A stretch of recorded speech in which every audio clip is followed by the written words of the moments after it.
Hello and welcome to The Real Radio Show on UCFM 87.8, coming to you from the University of Canberra on Ngunnawal land. I'm Barrett. And I'm Hannah. And are we ready for today's show?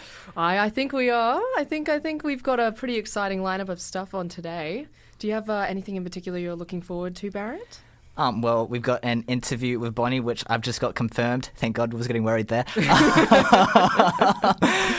And then we've got someone eating a chili live on air. That's going to be great fun. What about you, Hannah?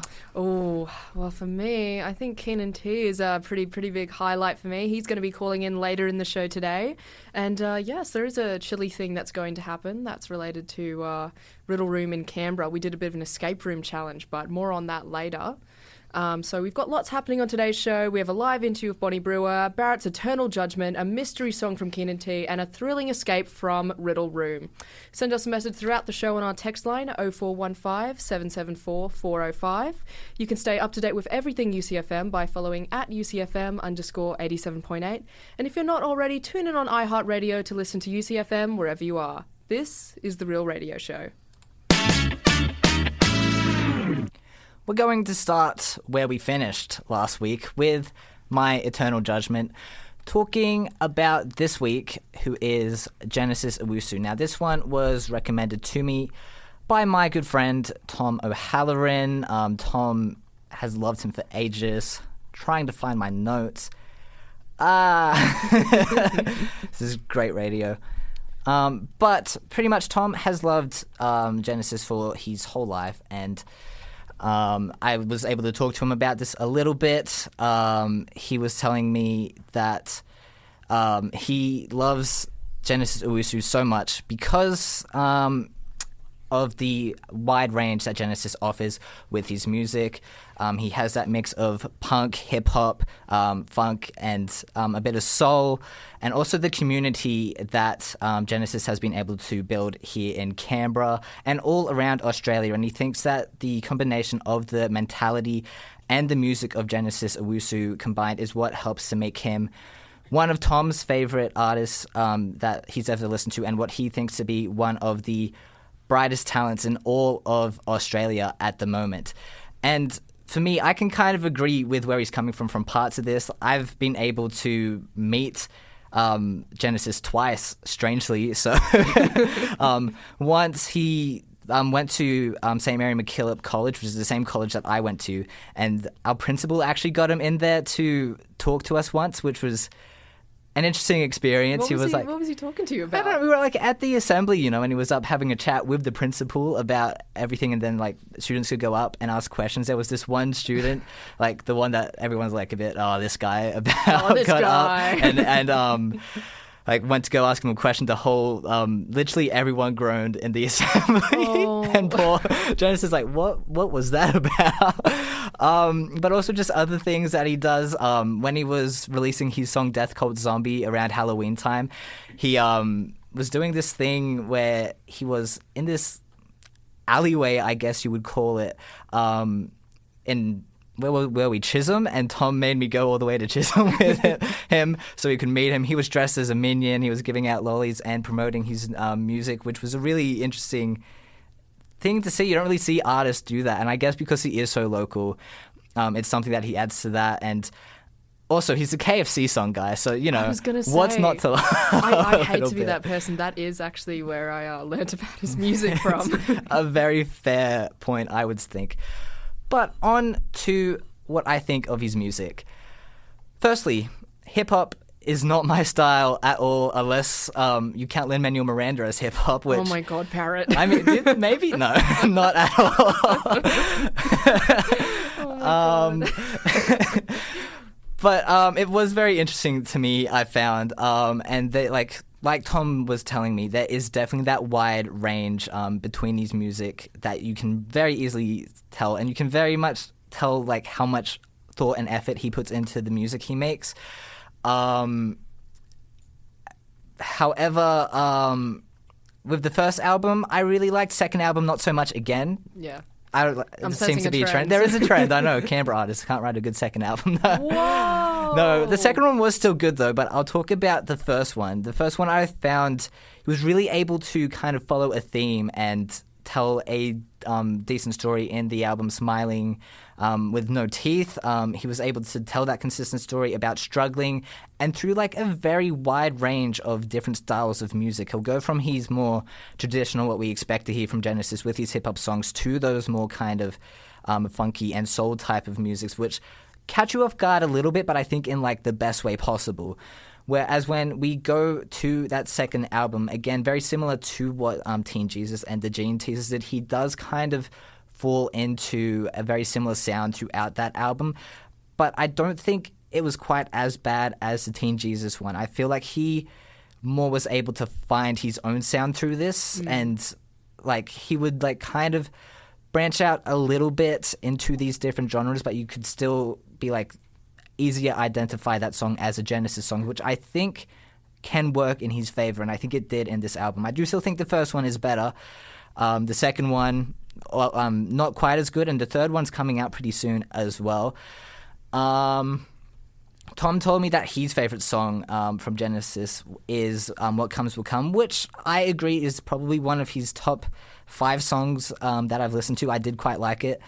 But for me, it was very hard for me to pick my favorite song from Genesis. There was a lot going on in all of these songs, you know, like picking one that stood out was hard because a lot did stand out in a different way. But one that really spoke to me was a song about fishing, interestingly. Like, there was just something about it. Like, there were other couple of honorable mentions was Death Cult Zombie, as I mentioned before. But I already heard that one, so I didn't want to put that one here. And then the Don't Need You one is also a song that I found to be really interesting. But I don't know, there's something about a song about fishing. It was interesting. It suits the way that I listen to music. He was able to tell a really interesting story, but made it like really deep. There's like completely no reason at all, just a song about fishing. But the hole's got no net in it. I'm like, I feel you, brother. And that just, it was really good for me to listen to, and that's what was my favorite. As far as do I think they were better than Teen Jesus, I think I told myself to come up with this on the spot, and I think I'm going to say they were probably better than Teen Jesus. So at the moment, I've got 1 Genesis, number 2 Teen Jesus. There was just a bit more range, and I think he cares. Like, what he puts into his music was a bit better than Teen Jesus and the Gene Teasers. All right, well, Barrett, I have to tell you about something that I've discovered recently, which is, trying to do things when you're trying to save money.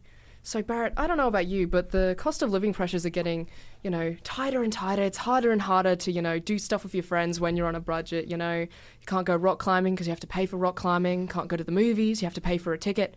So I just want to know, Barrett, what do you do? What's the first thing to go when you're cutting costs? I feel like this is very particular to me and my friend group. But we would always go to cricket nets and just play cricket at the cricket nets because you don't have to pay for that. We've already got the gear. If someone doesn't, you just give them your own gear. So that's what we always do to save money when we're doing anything together. Yeah, that's fair. I feel like my issue is that I don't have any equipment for anything. Yeah, we'll give it to you.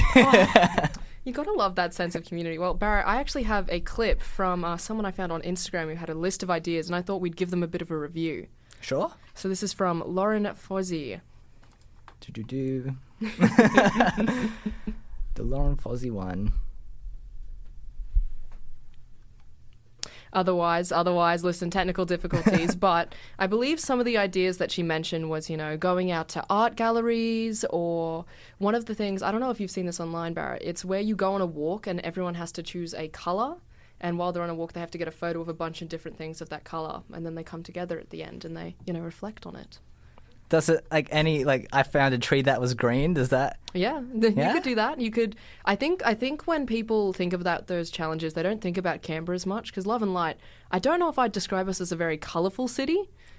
I think it's a lot of green algae lakes, some green trees. The National Museum's got some colours going on.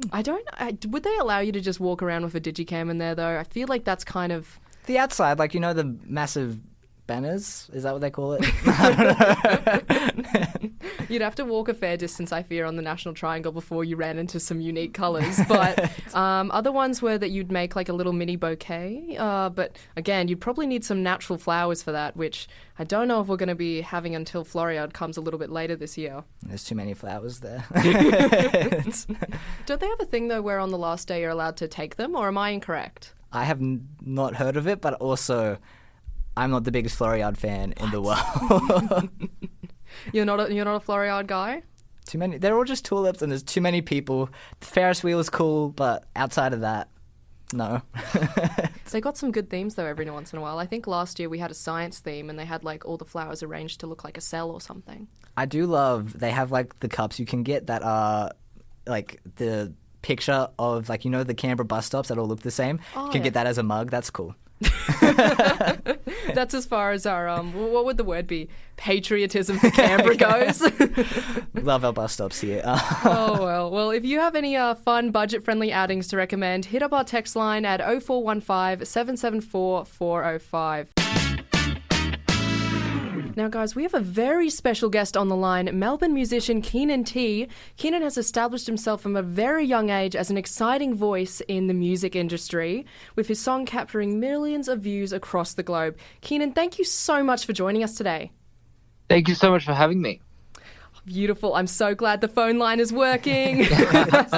We love technology. We do love technology. Oh, we've had so many technical things today, so I'm glad to see something going well. So, Keenan, you've travelled all over the world as part of your tours. I'm really curious, what was your favourite place to perform? Oh, honestly, like each country is so special in their own way. I think a standout for me was probably my headline show in Singapore. That was really cool. And then I also just love doing shows in Australia. I feel like the home turf it just hits different. Yeah, that's lovely. Singapore would have been an interesting place to go. I've only been there briefly for layovers. How do you handle the heat over there? It's so humid. It is. It's like probably the most humid place I've ever been to. I honestly don't think it gets easier each time, but I guess the more and more that I visit Southeast Asia as a whole, I kind of just like slowly get used to it. Adapt and overcome and all that. Exactly. Well, speaking of touring, you're coming to Canberra very soon for your Constellations tour. I was wondering, how would you describe the set list for this tour in particular? The Constellations tour it's all about healing. My number one goal from when I first started writing music was to make songs that helped people. So people can expect a night of, some really sad, heartbreaking ballads that get you in your feels, but then also some really fun songs that make you want to dance and like everything in between. I think it's just a really fun time. Each show is such a safe space as well for everyone to kind of just work through whatever it is they're going through. So, yeah, I'm so excited to be playing in Canberra for the very first time. Ooh, very exciting. Definitely sounds like the kind of music and concert I would be interested in. But, Keenan, we wanted to ask you, is there any genre of music you'd want to try to experiment more with in the future? I think definitely, I have been loving K-pop. I feel like along with the rest of the world, like, it's really just been on repeat in my playlist for the longest time, and I've had some really cool opportunities to work with some cool K-pop artists. So I think that's definitely something that I'll be kind of exploring more. And I love, being an Asian creative myself. I love seeing other Asian creatives win. So I think that's definitely something I want to explore in the very near future. Oh, that's lovely to hear. And speaking of collabs, you've collaborated with a lot of artists over the year. Peter Ellis, Sawn, Will Hyde. Do you have a favourite in particular you want to work with again? Oh, I think, honestly, working with Sawn was really cool, and she's become such a great friend as well.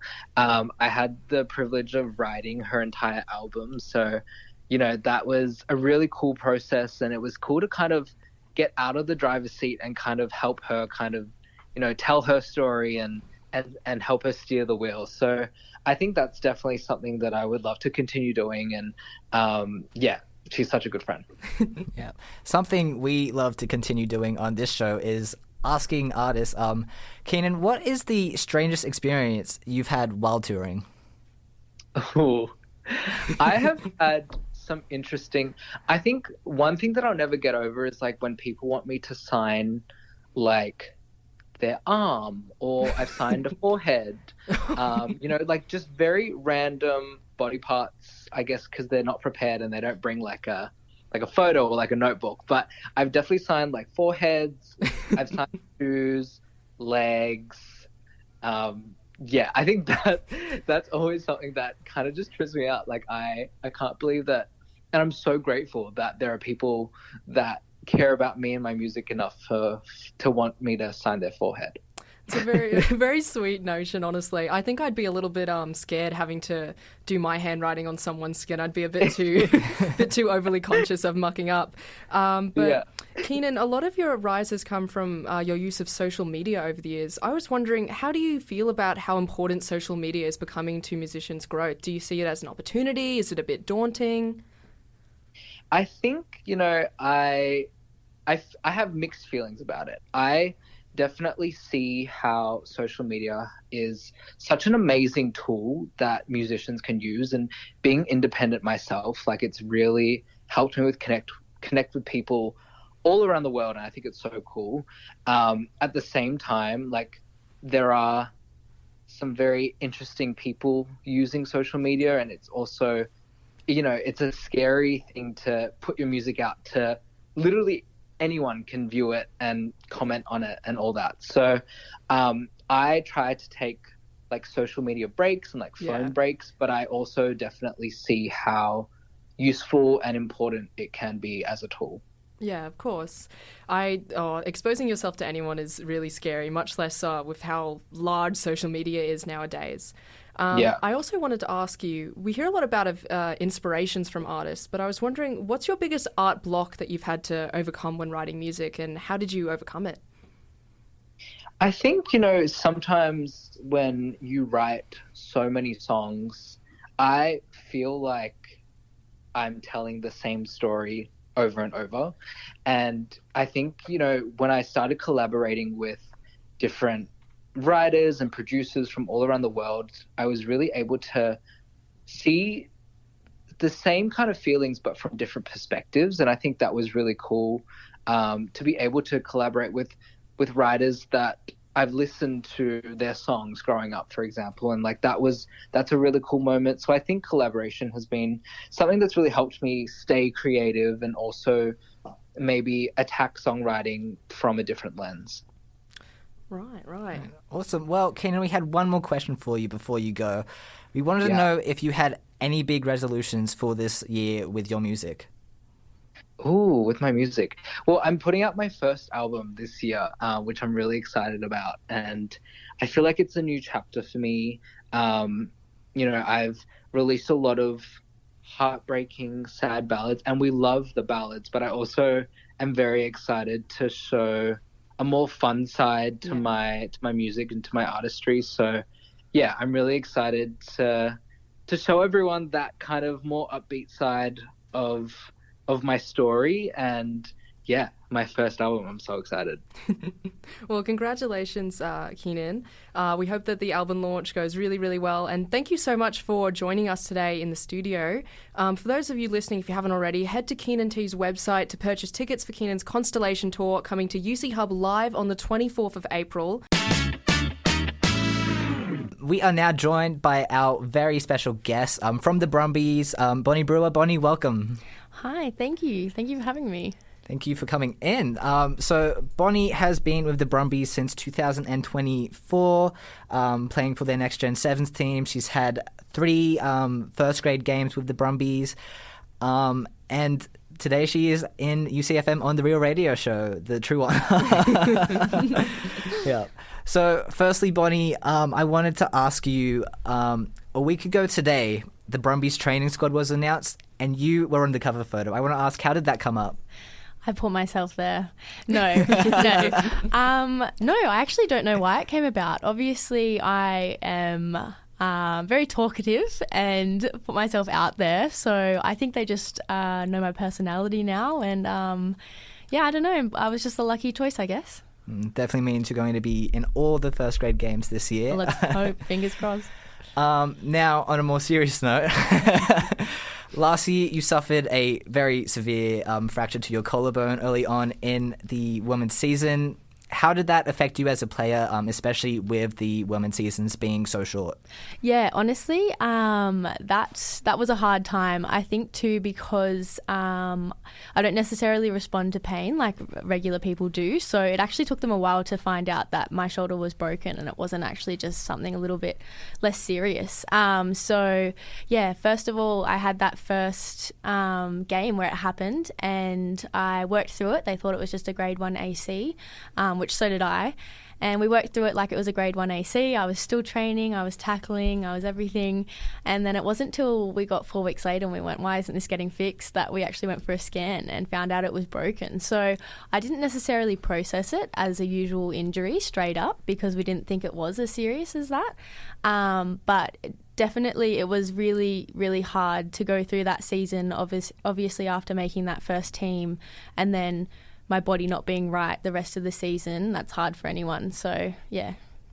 So, Bonnie, what was that recovery process like for you? And did having the opportunity to play in the next Gen 7s at the end of last year help you gain a little bit of confidence? Yeah, definitely. So obviously that process, like I said, it was very hard to get through, not knowing why my body's not quite right, and then finding out that it was actually a much more serious injury. So then that obviously took me out of our club season. So that took me out of rugby even longer.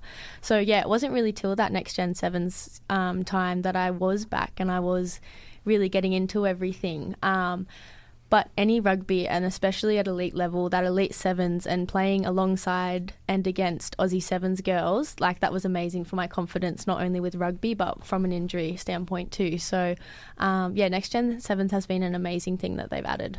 Yep. With the Next Gen Sevens, how have you seen this tournament have an effect on women's rugby in Australia as a whole?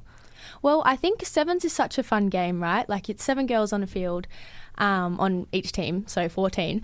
But it's only 7-minute halves as well. So it's such a quick game. It really gets the women to show their expansive side of rugby. So the skills that you don't often see in 15s, in the women's side particularly, you get to see those long passes, the stepping, the running, like offload lines and everything. So that's awesome for women's rugby, and it actually really engages crowds. I don't know if you follow it too much, but the women's sevens is a much higher and elite program than the men's sevens in Australia at the moment, and I think it's a really good avenue for women to go through, and that Next Gen Sevens is obviously giving more exposure to that.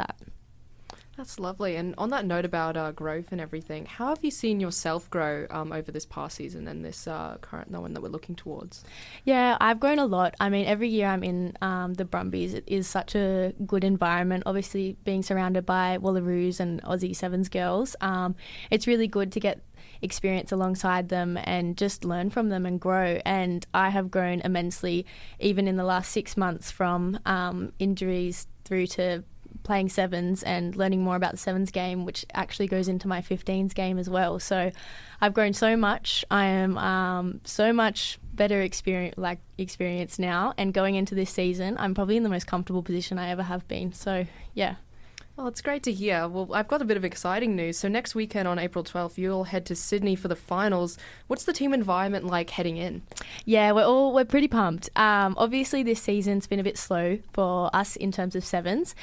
We've been trying to focus a bit more on 15s because obviously we were a bit disappointed with our season in 15s last year. So there's been a big focus on 15s this year. So we've been kind of jumping in and out of sevens, which is probably why we haven't done so well in the start of this year. But this finals time, we're so keen, we're pumped. We've had 3 tournaments to warm up. We've got girls who have debuted now, so they've got that experience. We've got no nerves, and this finals time is, I think, really when we're going to show up. Ed, with the finals coming up, are we going to be getting another travel vlog like the one you did for Lennox Heads? Well, I probably will.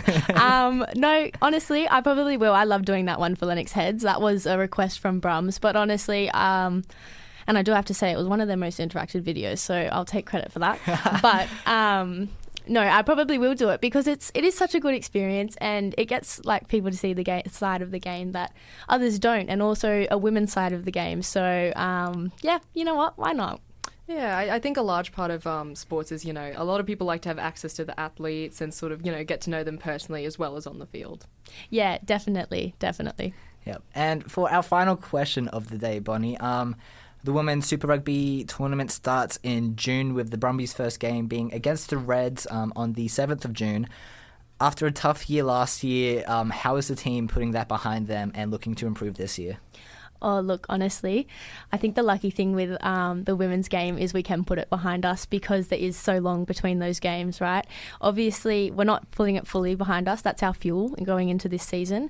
And we use that fuel to go, let's not do that again and let's be much better than that. So, we just talk about new tactics. We just want to make rugby exciting again and put a performance on and things like that. So I think it's definitely our driving fuel. But yeah, in terms of putting it behind us, we're fresh, we're keen, and it's a completely new squad this year. So yeah. Very exciting times ahead. So once again, the Women's Super Rugby tournament starts on June 7th for the Brumbies against the Reds in Queensland. That's correct? Yeah, yes. So up there. Ballymore. And then, of course, April 12th, the final for the Next Gen 7. So make sure, if you can get to Sydney, try and do that. But it will also be available on rugby.com. Yep. But Bonnie, once again, thank you for coming in. Good luck for the Rugby Sevens in a couple of weeks. And thank you. Thank you. I've got a new segment that I'm going to introduce for you. This is a brand new one called Hobby Hunters. So, guys, it's really hard nowadays to try new things, whether it be because we get caught up in our own routine or we don't know where to start. So I thought it would be a good idea to force myself out of the house to try new things and talk to you guys about why your hobbies are worth a try. For the very first segment of Hobby Hunters, I went out to try an escape room at Riddle Room Canberra and went to talk to their wonderful staff members about their profession. So here we have a new interview with Caitlin from Riddle Room. Hey guys, Hannah here. We're currently at Riddle Room in Mitchell. I'm joined by Anjanette, who has decided to accompany me today. Have been here before, and I think we're doing the same room that I have done in the past. Granted, this was 8 years ago. But on that note, we actually are doing a special activity today where Tash and I are competing. We're forming two different teams. Anjanette is on my team, along with my little sister Betta, who has wanted to do an escape room for years, so we've decided to bring her along. And what we're going to do is whoever's team gets out the fastest will win, and whoever loses has to eat a pepper chili, a chili pepper, live. A pepper chili. A pepper chili. No, it's a pepper chili. A pepper chili live on radio. So will we let Tash know that AJ has in fact done an escape room before? Yeah, will we let the people know that I'm literally a cheater? That she is a big fat cheater? No, we will not. We'll leave that to be discovered later. How embarrassing would it be if we still get the worst time? I'll tell you what though, the time that I got last time was not very good. I think you only have like a max of an hour to do it. Yeah. And I think we took like almost the whole hour. So, and there were lots of us too. So maybe with the 8 years on, I'm a bit more smarter than that, you know? Well, we'll have to see how it goes. The teams right now are me, AJ and Betta, and then Tash and Benjamin. And you may say, well, that's 3 versus 2. Ben is like double the height of you and Betta put together. So I feel like if we're going by that metric, then the teams are pretty even, apart from the fact that you actually have done it before. Yeah, well, they don't need to know that. They don't need to know that. So we're going to go in, we're going to talk with the team here at Riddle Room, and we're going to figure out, why do people love escape rooms and why you should give it a try. But first, we're joined by Caitlin from Riddle Room to help us understand why people enjoy being locked in a room for an hour. Caitlin, what's your favourite part of your job? It would have to be watching people inside of the rooms. It sounds very creepy. It's only mildly creepy, but it is a lot of fun watching how different minds work and how different kind of groups of people work together to solve the puzzles as well. And it's always fun to get to see that wow moment in the rooms as well, like when one of the plot twists or something exciting happens inside the room, getting to see everybody go, oh my gosh, that's so cool. That's a lot of fun. That does relate, because I was going to ask you as well, what's like a strategy you reckon the fastest teams usually use when it comes to these things? It's got to be, it is teamwork and communication. Like, it does boil down to teamwork and communication. The group size can definitely affect it. Typically, we recommend going around 4 to 6 people for most of the rooms. Right. We just so did you guys just did it with 2 or 3. Yeah. So Ben and I were really straggling along. Yeah. Having said that, though, that doesn't necessarily mean that 2-player groups can't do well or anything like that. But it is kind of the more minds are working towards the answer to a problem, the more different ways of thinking you've got to contribute, that can always help. And communication, exactly. Communication is a big thing as well, making sure people are voicing ideas they have.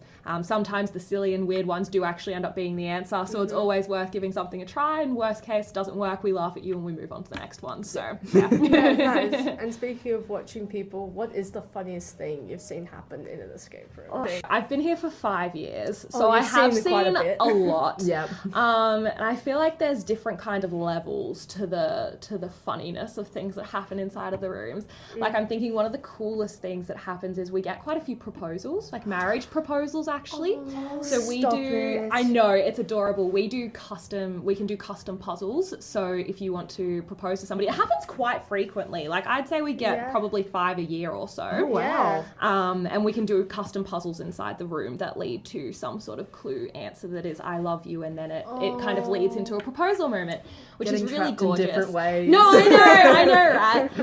On the flip side of that, I have seen relationships end, which it's bad to laugh, but can be quite funny. In times response as to the well. proposals? No, not the proposals. No, I've never seen a bad proposal. Okay, actually, so far, I feel like all of very them have been thought out, successful. so- Very successful. Breakups so far. and then they're still stuck in the room.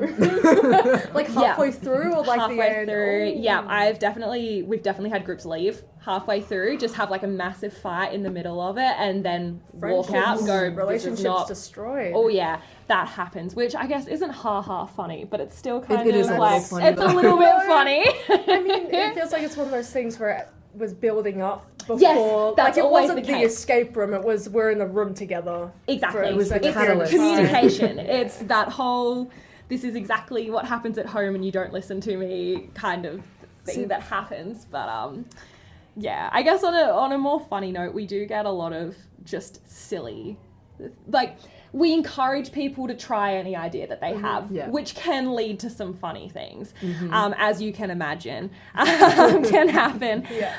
We always love as well, we tell people when they need a clue, because we watch and listen, we like having a verbal cue and a visual cue. So like, I typically tell people to wave their arms around in the air and ask out loud for a clue, but some of the staff like to say, I will only send you a clue if you do the chicken dance, for example, or something like that. So you're just sitting watching a room, and then suddenly you've got like 6 grown adults doing the chicken dance over in the corner because they're trying to get a clue. So that's always fun.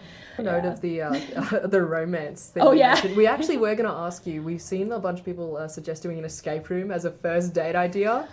I'm wondering where you sit on that now based on what you've seen. I would say first date is like, that's a challenge. Like, that's going in strong. That's going in with no idea of how the other person works. Like, in terms of, I can see it going very well or very poorly, because I think if it's the first like experience or thing that you're really doing with somebody, especially if you weren't like friends and then going on a first date, it was just like first date, first time we've met up and hung out in person, it can be quite awkward, and a lot of the time people feel silly about suggesting things or self-conscious, and honestly that's a big part of solving the room, is just trying whatever comes to mind. And then obviously sometimes it can be a bit discouraging if you don't make it all the way through the room as well, which tends to happen if you're going a little bit slower or if you're not trying everything that you want to be trying.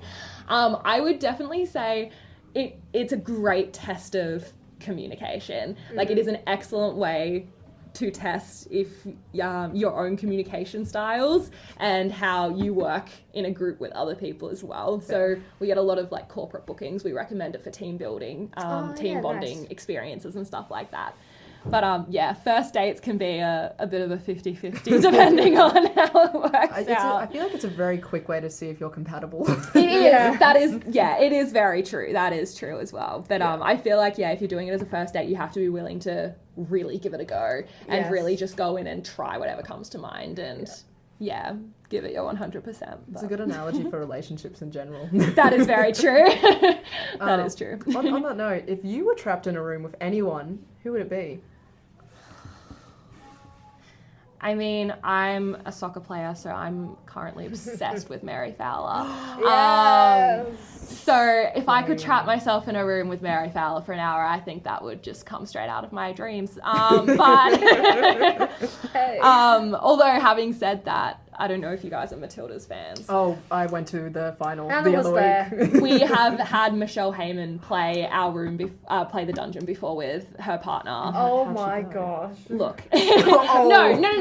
The dungeon typically isn't a room that we recommend for 2 people. Right. On the website it says 3+. Sometimes we allow it if you've done quite a few other escape rooms, but it's just not typically geared towards smaller groups. Yeah. Okay. So they still escaped within their overtime. So I believe it was around the 65-minute mark, which actually is pretty standard for the dungeon room overall.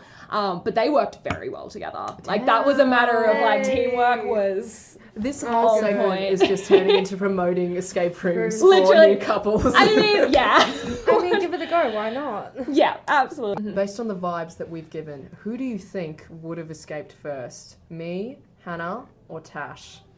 This is a really intimidating question when you're both staring at me. Wait, would you like us to close our eyes? Well, we know what the correct answer was in the end. Okay. That's true. Hey, be kind. Look, honestly, from pure vibes, I think I would have to say Natasha. Hey! Just because, and I do not mean this offensively at all, I promise, you look a bit more willing to just give some things a go. Like, I reckon you give the vibe that you're like, yeah, let's do that, why not, kind of. Not that you don't, Hannah. But... No, that's all right. That's all right. Trust me, that is the dynamic. That is very much the dynamic of Okay, well, I'm glad I Tash got that going right. along with whatever. Yeah. Yeah, I've been through some things because of that. It's fine. Very, very open person. Now ask, if you remember, do you know what your quickest time has been on an escape room before? Because I assume most of them are catered towards an hour max. Yes, yeah, definitely. I have set a couple of records. Oh, we got a record holder in here. I'm just thinking, specifically because in Tassie there was only one place that did them, because I've done most of the rooms with my mum and my broader family as well. We would always go down as soon as they opened them, so we'd be one of the first groups Of course. to play. They're So we would dedicated. set them relatively early and then they'd get smashed like a week later. But I've definitely gotten under 30 before, but not by much. Whoa. Like, I would say maybe around the 26, 27. Like, all of our records at Riddle Room are between like 25 minutes and 30. That's still insane. so impressive, But- though. Yeah, I think it took me 20 minutes for the first puzzle. Yeah. Thank you, Caitlin, so much for talking with us today, and thank you, Riddle Room in general, for having us. We had an amazing time, and yeah, we'll definitely tell people to, hey, give escape rooms a try. They're really fun. No, 100%. Thank you so much for having me. We really appreciated you guys reaching out and coming to, give it a go. That was Tash and I chatting with Caitlin from Riddle Room Canberra about escape rooms. But that wasn't enough for us. We added some stakes with a spicy race where Tash and I both formed separate teams and did Riddle Rooms The Nightmare simultaneously, competing for the best time. On Tash's team was our very intelligent friend Ben, while on my team I had former host Anjanette and Betta, my 11-year-old sister, so pretty evenly matched, I would say. The fastest team would be crowned as the best escapee, and the loser will have to eat a chili pepper live on air. Last we heard, Hannah and Tash were competing for the quickest escape times at Riddle Rooms The Nightmare, and I have the results. Tash and Ben escaped in 57 minutes, while Hannah, Betta, and AJ achieved a final time of 47 minutes. Woo! Only a 10-minute difference, which is less than what Hannah and Betta predicted. Guys, we are still waiting for Tash and Ben. How much longer? How much longer do we think they're going to be? I reckon they're going to take another 10 minutes. I wouldn't be surprised if they took another 15. Actually, they're probably going to use the overtime that we have. I reckon they'll never escape and we'll never see them again. Yeah. Meaning I am the winner and Tash now faces the punishment. Dun dun dun dun. Oh, yeah, wait. Oh, Tash, how do you feel about these 10 minutes? Oh my god! Sound effects came in a little bit late. Far out. Sorry, lag, guys. You know. Oh, it's still going too. Okay, there we go. Oh, Tash. Well, how do you feel? Am I feeling? Well, my heart rate's definitely elevated after that, but I'd just like to say better. We didn't use the overtime. Thank you very much. And there were only 2 of us. Weren't you only 3 minutes off having to use the overtime though? Yeah, that's still a whole last 3 minutes. Thank you very much. Don't be trying to diminish over here, sore winner. And how many clues did you use? That doesn't have to be disclosed now, does it? We're not disclosing clues. It's not about that. Okay, well, the punishment that I have been subjected to was originally going to be me eating a lemon live on air, and then I got a text from Hannah saying, "Hey Tash, I went to the Fishwick markets and I found some chilies." Yeah. And I said, "Oh, did you now? What would that be for?" And she was like, "You'll see on air." So my punishment has since been changed to me eating a chili. Now, I've got 3 to choose from. And I said, "Hannah, I don't trust you. I'm going to look up on Google every single one of these chilies." She got up the Google Lens. And I'm picking the one with the least spicy rating for those who don't know. The coward's Hey, option. yes, because guys, I don't handle spice very well. So we've got water on standby, and Rach has a camera. Isn't water make it worse? Well, we don't have any milk. So if it makes it worse, guys, we'll have the 000 on standby as well. All right. The water's prepared. Grabbing water in hand. She's prepped. 3, 2, 1. Oh, that's immediately awful. I've only taken 1 bite of it. Hold on, we'll get some ASMR. How would you describe the taste? It's kind of immediate. Oh my gosh, now I've swallowed it. Oh, that's worse. Oh, that's worse. Oh, swallowing it's worse. We've reached the end of the show this week. Thank you so much for tuning in to The Real Radio Show, and special thanks to our guests today, Bonnie, Keenan and Caitlin. Thank you so much for talking with us. And guys, make sure to follow our socials at UCFM_87.8. We'll be back next Tuesday. You can find past episodes of this show and all other UCFM shows on our website, ucfm.com.au, or listen to our podcast version wherever you get your podcasts. How about a bye, guys? Bye from you, Tash. Bye, everyone. We will see you all next week. Bye. Bye.